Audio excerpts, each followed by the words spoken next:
There you go. Hello, everyone. Welcome.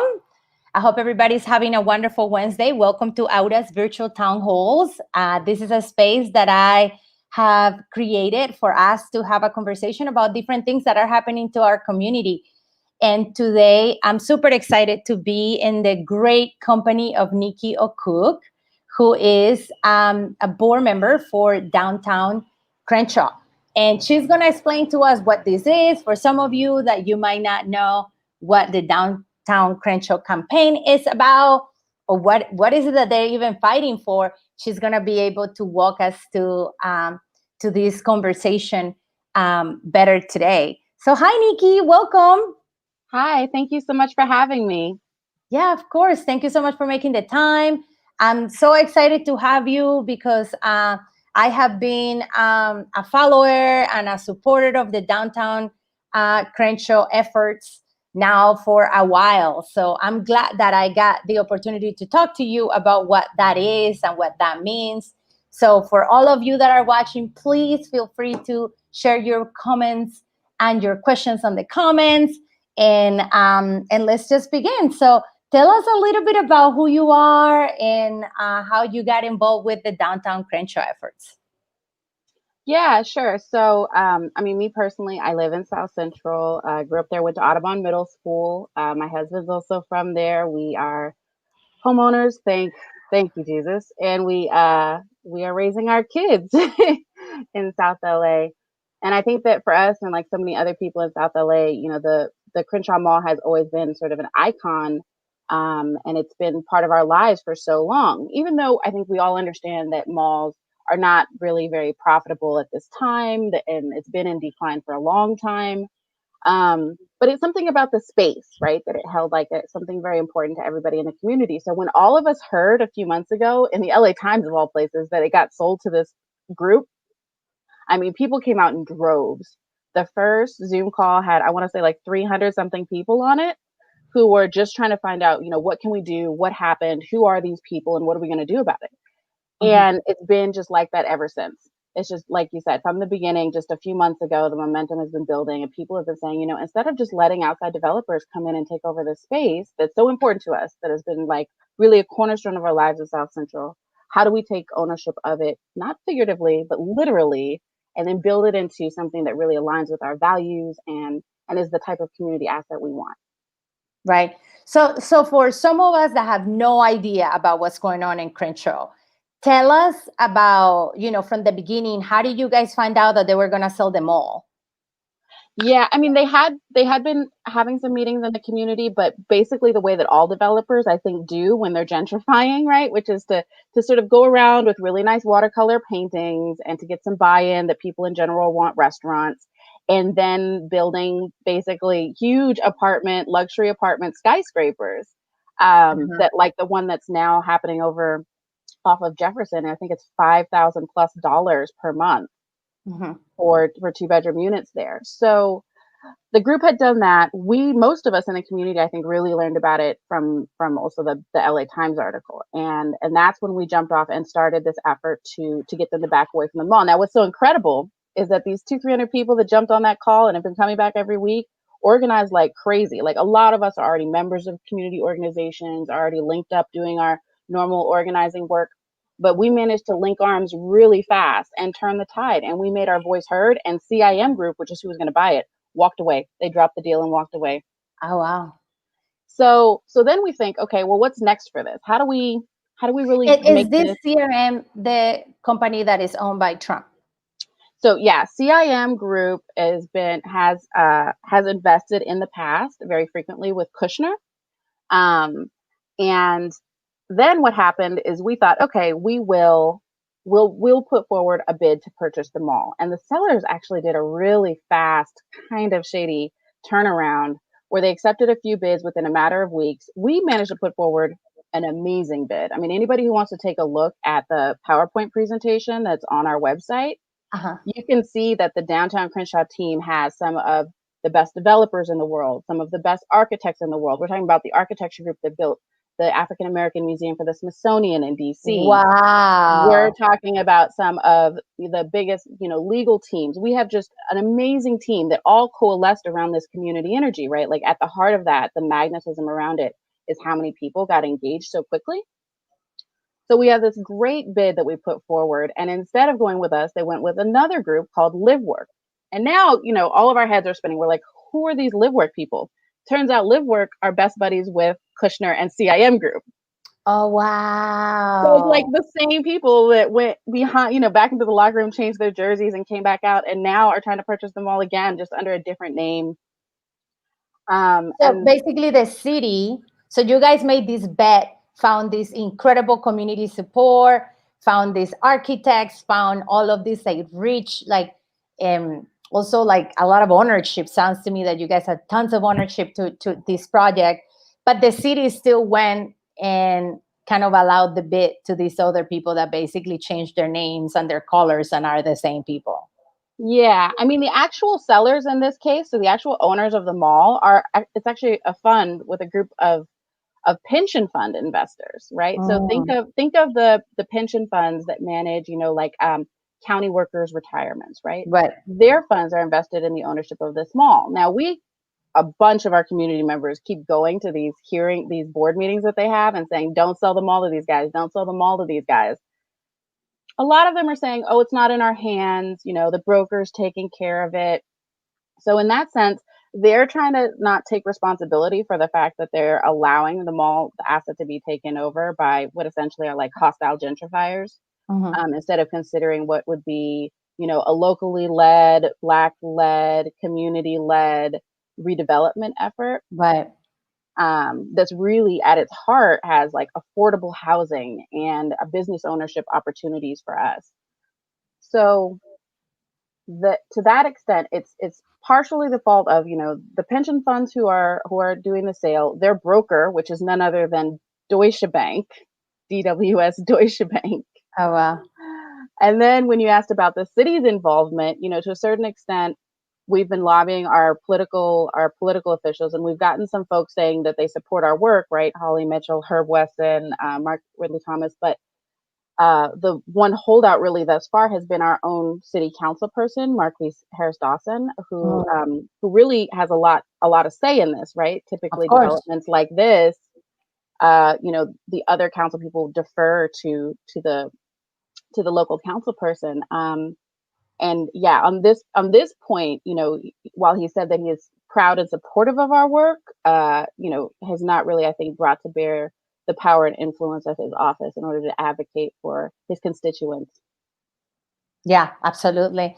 And this really is a testament of the power of people coming together, because I have seen you, so I follow you guys of course on social media, and I encourage everyone that is watching here to go to downtown Crenshaw and follow them on Instagram, on Twitter, on Facebook. And you guys have a petition with over hundreds of people that have signed this petition to keep the mall to yourselves, also because it has this very rich element of Black sovereignty. That you guys are going to own the mall and you can employ other Black businesses, which is right now so critical, because in the pandemic we see people with no work, and we see small businesses really struggling.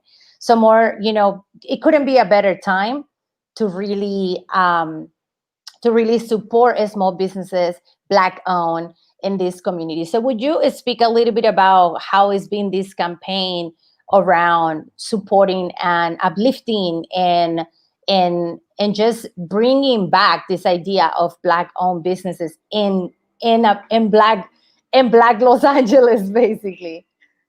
Yeah, and I think sometimes when people hear things like this, they may think that it's a tall order or somewhat unrealistic. And I think that it's important to really put that to rest with a few facts about the people that are partnering with us on this work. Mhm. So, it was a few years ago I did a TED talk and I asked the question, what if we could build Mondragon in South Central? And Mondragon is a region in Spain that is entirely cooperatively owned, right?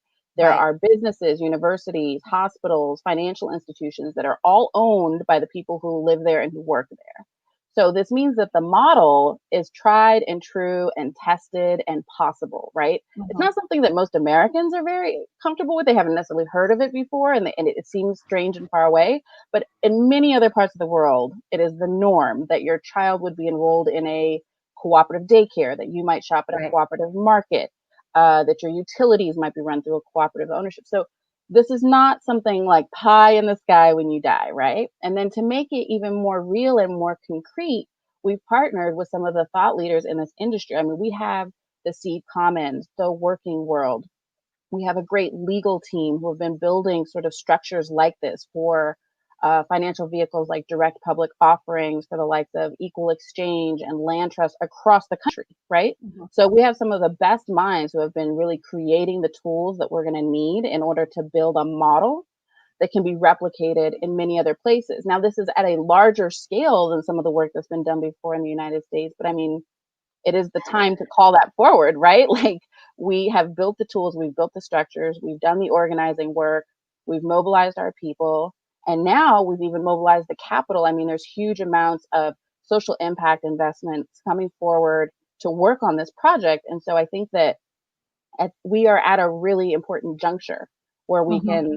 we can take all of this work, we can make a further investment in building out some really smart legal structures, and we can actually create a model that can be replicated in other cities across the United States about how communities can really like own the assets in their community and control them and build businesses and own our own jobs and Yeah. recycle the wealth in our community. So Yeah, like I said, it couldn't be more important right now in the middle of a pandemic when we have, so many people out of work and so many small businesses struggling in Los Angeles and in general, struggling to survive.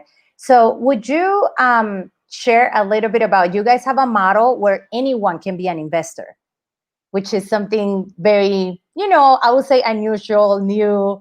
We don't go around and hear people say, "Yeah, you want to be an investor of our mall." So could you tell us a little bit about how were you guys able to accomplish this, and how have you guys gone about making just anyone in the community a partner for this project? Uh-huh. So the legal team would say, Nikki, don't go out there trying to sell securities to the general public right now. But I'll tell you this. So right now, when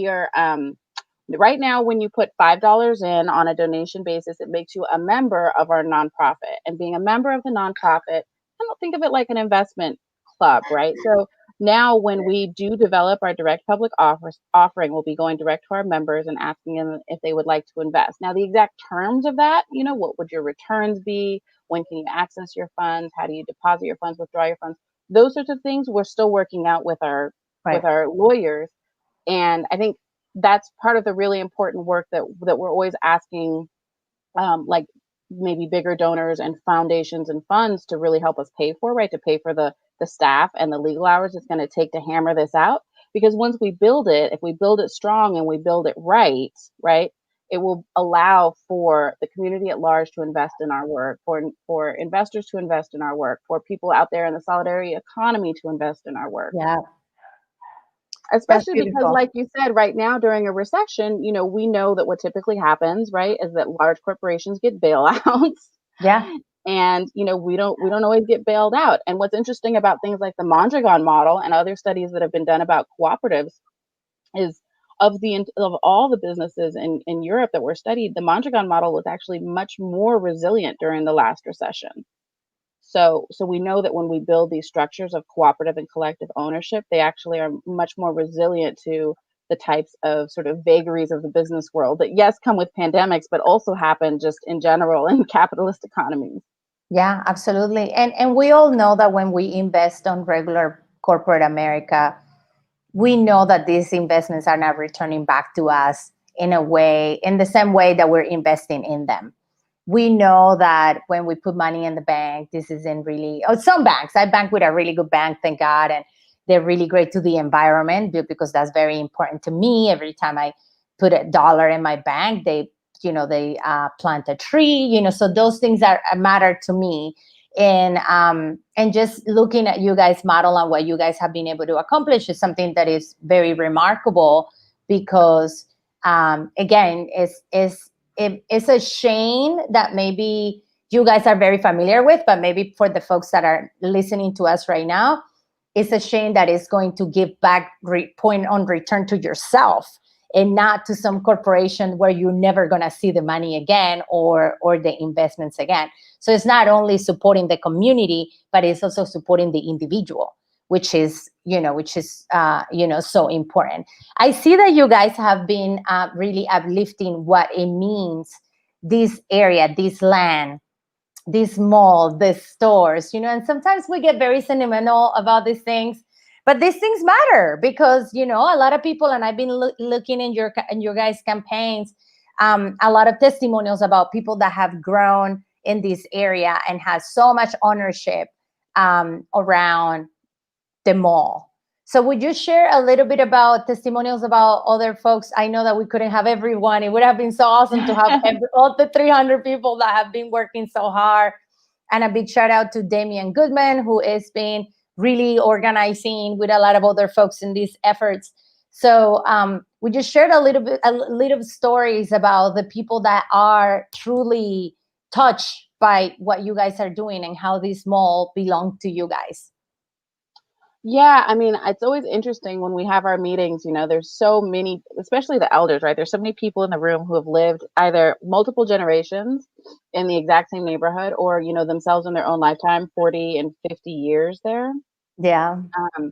But also, like, when I think about the neighborhood, like I said, I went to Audubon Middle School over there, right? But when it came time as a young professional to purchase a home, the homes in that immediate neighborhood were already way outside of our price range, so we ended up moving sort of further south and further east into South Central.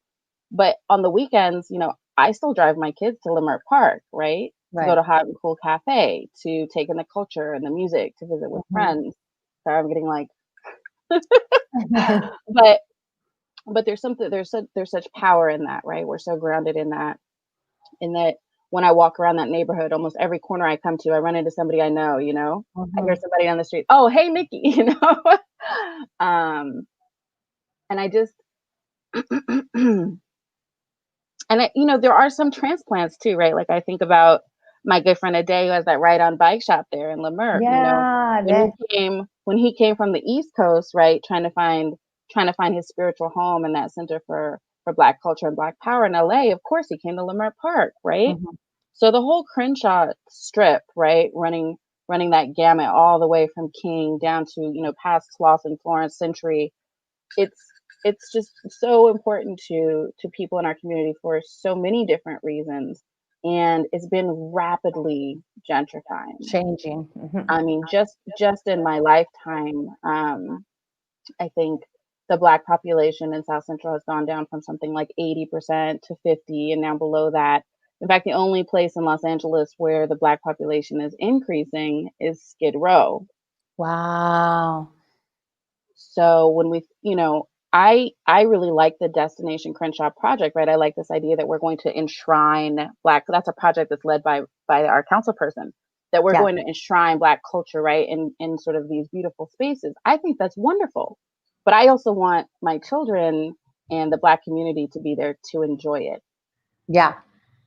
Yeah, and as you just reminded me of a very important point, and where I also think that this campaign is so important to uplift and to win and to use as a model for future, other communities, because sadly in Los Angeles, 40% of our unhoused community are African Americans, and that is something that we cannot turn our head away. And that is not something that just happens, or we woke up one day and it's this way. This is a systemic issue that has been going on for a really long time. And gentrification is a huge factor of why people end up on the streets, and why people cannot afford to live in LA, why they leave, and ultimately, some of them end up, living in the streets. So it couldn't be more important right now to highlight gentrification in South Los Angeles. And I feel like everywhere in Los Angeles is happening, but specifically for you guys, how has been this point, how you guys are wrestling with this part of like not letting gentrify your home?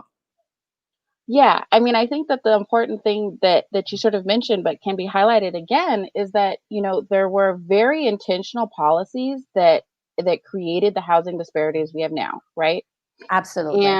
And it's it's at its best sheer laziness, but like at its worst, intentionally malicious if we just allow gentrification and like sort of rampant predatory capitalism to push Mhm, people out of their homes, right? mhm. Um, and so, if the policies that were so intentional in creating housing structures that we have now, um, were allowed to happen, then we also have to be like very equally intentional about the preservation of our community and our homes.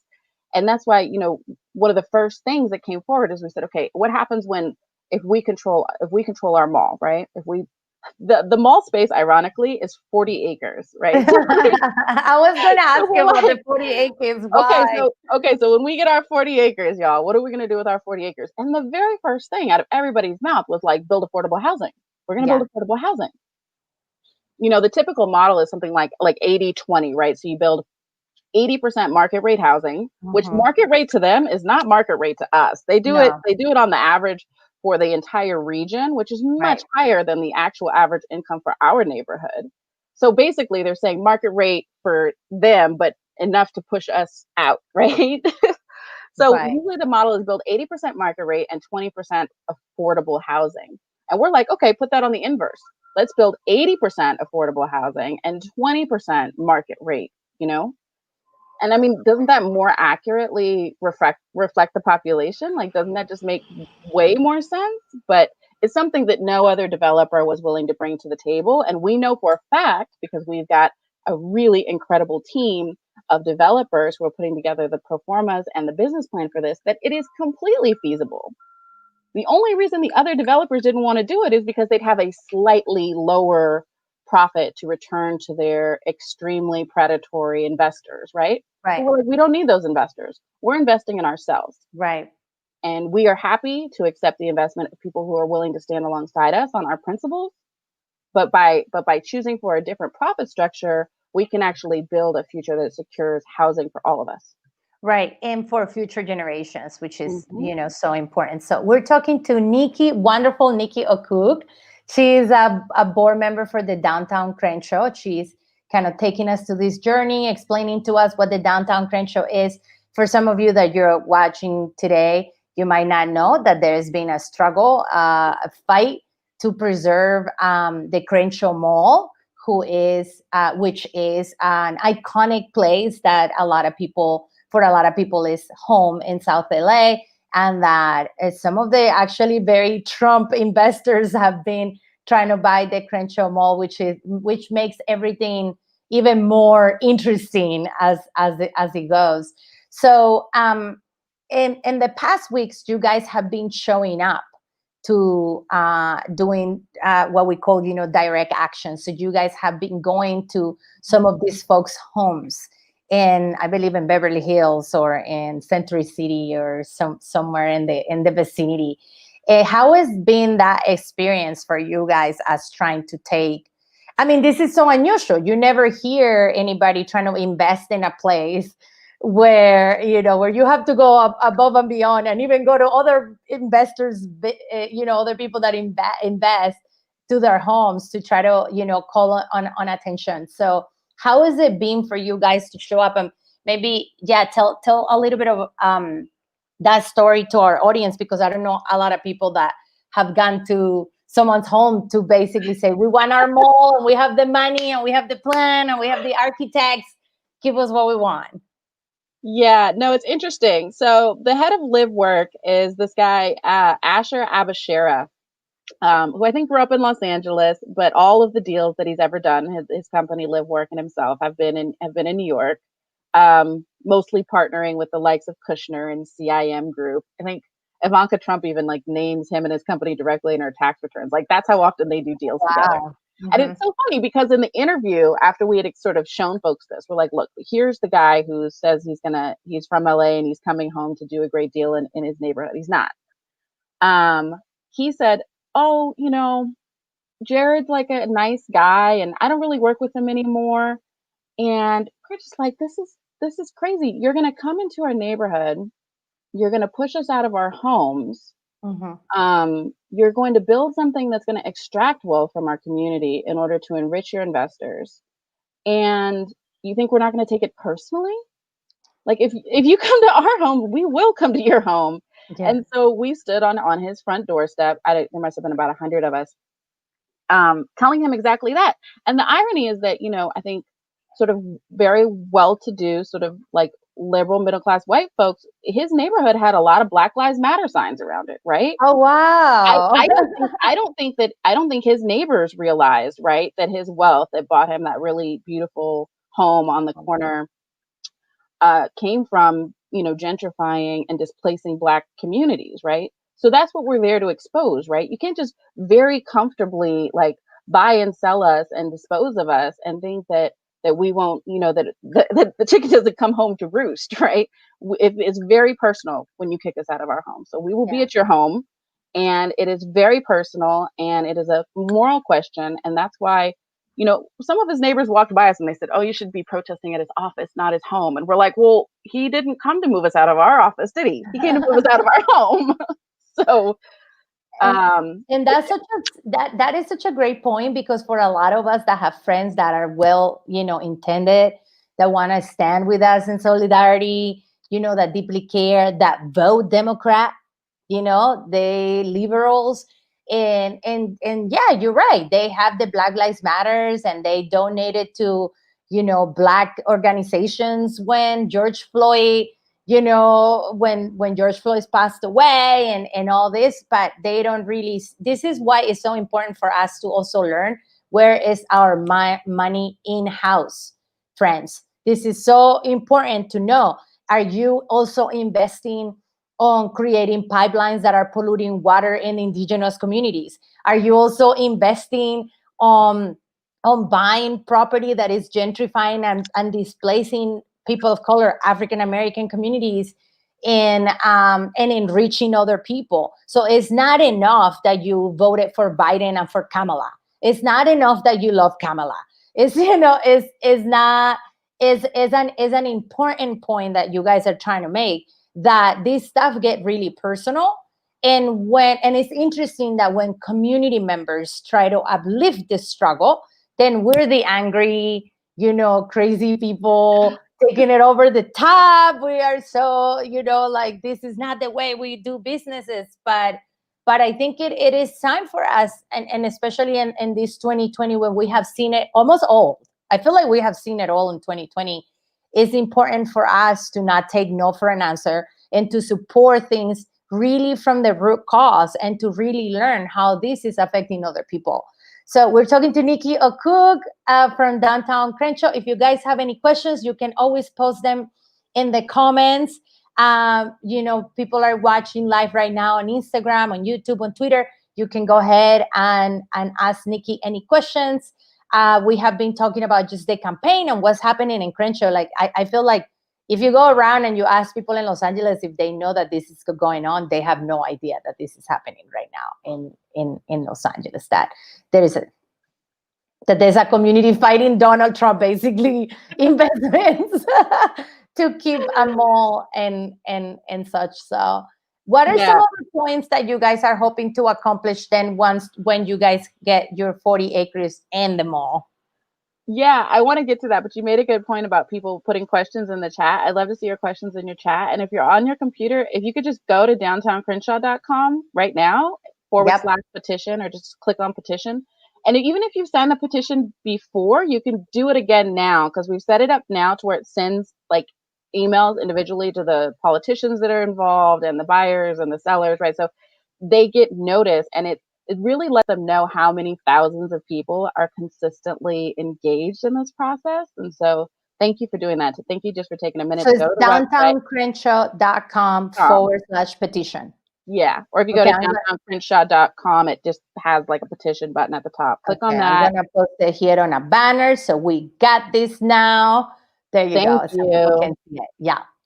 Yeah, that's great. So you were asking what some of the plans were. So that's interesting. So we like I said, we have this great, amazing architecture team and development team that are working with us. And I've seen some of their very early renderings. And we've also done a couple of those big meetings we're talking about with 200 and 300 people, where we had with charrette, I guess is one term for it, but it's where you get community input on the sorts of things that you want to see in the mall. So, to Mhm. start off with, people were saying things like, we want green space, we want community gardens, we want cooperative grocery stores, we want my personal favorite, a roller skating rink. Of course. Uh, for those of you who aren't from South Central, let me just tell you that this mall is the only movie theater in South LA, right? Wow. So, like, when we wanted to watch Straight Outta Compton, you couldn't watch it in Compton. There's no movie theater even in Compton. You have to. The only place anybody can go in South Central right now to see movie. I know, not in a pandemic, but before that, was all the way to the Crenshaw Mall. Like, that's how much this is. And South Central is huge, right? South Central is Yeah. everything south, basically, of the 10, our Mason-Dixon line here in Los Angeles, right? So it's a huge area. And if you can imagine that many hundreds of thousands of people don't have any other movie theater, right? Very few grocery stores. It has a grocery store there. And we fought hard for those sorts of things. So people definitely want the grocery stores, want green spaces, movie theaters. We talked about a lot about like restaurants, but also just things that are cooperative and collectively owned, right? So maybe an education hub and a health hub, resources for our elderly and for our youth, right? We're really trying to build a community that nourishes. Sorry, I get all like teary eyed about this stuff, but that was just a very preliminary meeting, though. I mean, part of our work is to definitely get site control first, right? So to get the people that are in contract to purchase the mall now to cancel their contract and leave, to get the sellers to enter into a contract with us. And Mhm. once we have site control, then we can really start pushing forward this process of developing our vision for the space and then bringing Yeah. on the investors that are going to help us realize it, right? So it's like little steps marching towards the end goal, right? It's like Yeah. we have to scare these guys away again, which we've already done once. So it's not like we can't do it. We'll just do it again and we'll just keep doing it again. Honestly, Asher Abashir should take this as like, should say thank you because he got a warning shot off the bow. He's Right. now heard a warning from us that says, look, I don't think you really want to be in this investment Right. because your partners in this investment, whether you like it or not, is always the community. We are Mhm. not quietly going to allow you to do whatever it is that you and investors want to do and that maximizes your profit. We are going to be engaged. So now that they know, they can choose to take their money elsewhere and then let us proceed with the self-directed vision that we have for our space. Beautiful. I have a question from someone in on Facebook from Phil Wesova. He's asking, about affordable housing, and with affordable housing, how do you guys are determining what's affordable? And earlier you touched a little bit about this, which is, a lot of times developers have like a scale, but that doesn't mean that it's affordable to me in the area where I live. It's not the same being affordable in South Central or in South LA than in West Hollywood or even in Hollywood. So how are you guys determine what's affordable and as you guys plan? Yeah, absolutely. And this is a great rule that has been pioneered by an assembly person in New York. The Barons, it's a husband and wife team. They're amazing. But what they've always said about their spot in East New York and Brooklyn was if we can't afford it, you can't build it. And Right, the way that they define that for developers is always that don't come in here and tell me rents that are affordable to the median income of the larger region. We right. want you to shrink that map, shrink it, shrink it, shrink it, shrink it all the way down to our neighborhood, get the median income in our neighborhood, and then set rents that are appropriate to that. And they drew the line there, and that was the only thing that they are willing to accept.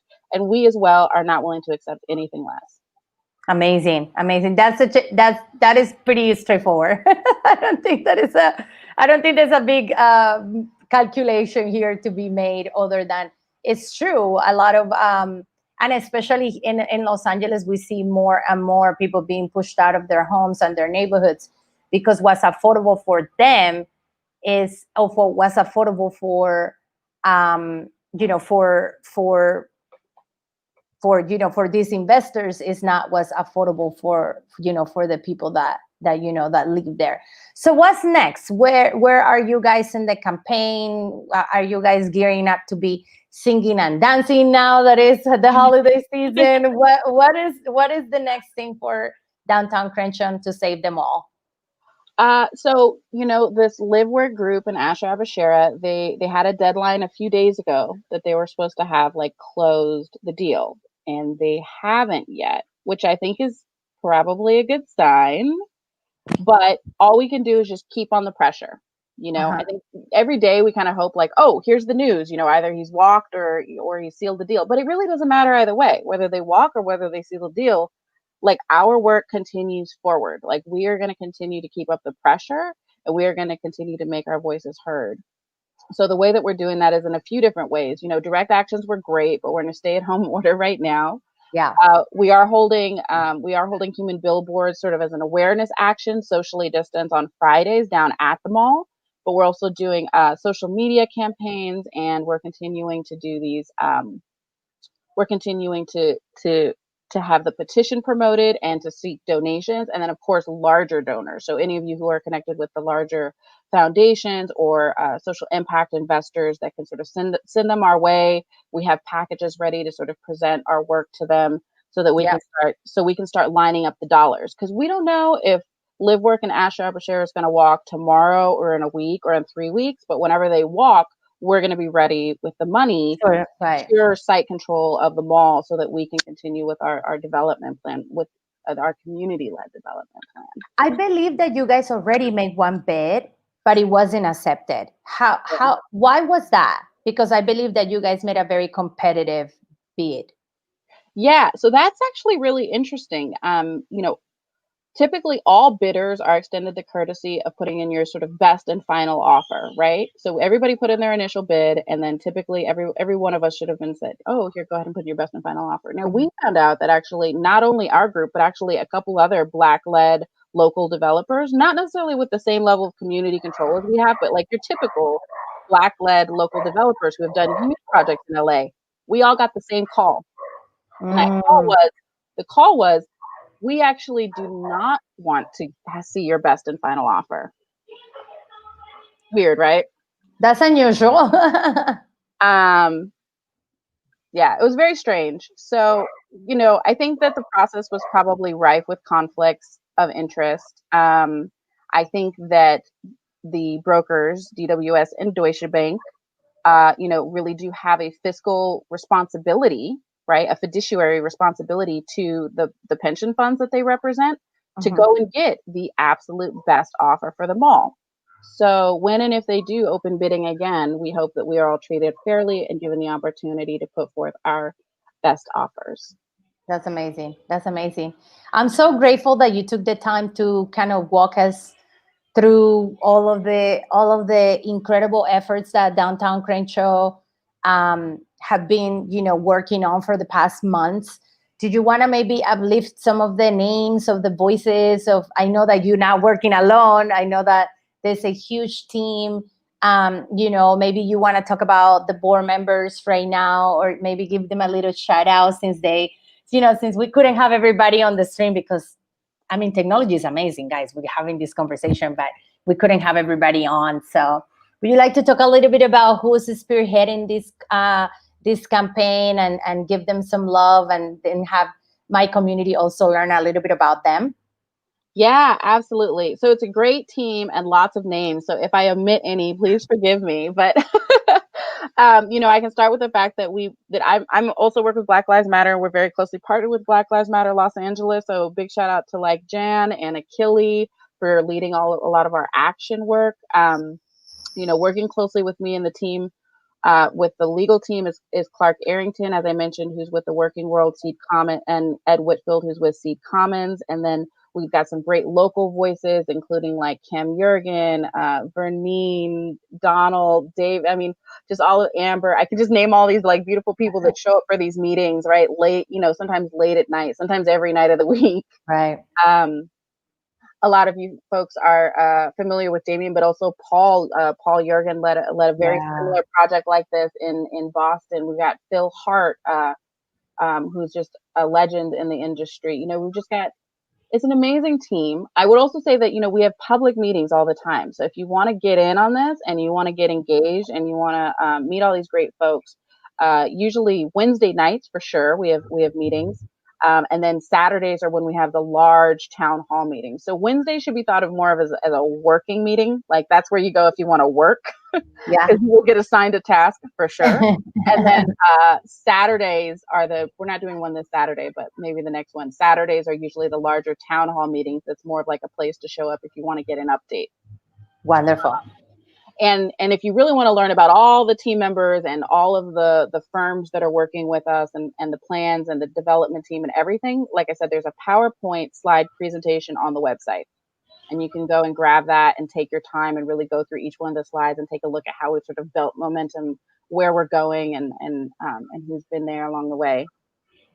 Nikki, thank you so much for joining me today. I hope that when you guys have another, moment when you need all of us to rally up for you guys, you can let me and let us know. I hope that you come back and give us an update when we actually gonna go and cut the red ribbon to the mall so that you guys can own it. Maybe we don't make it red. Maybe we make it yellow or green or some other color that is, representative of the culture of South LA.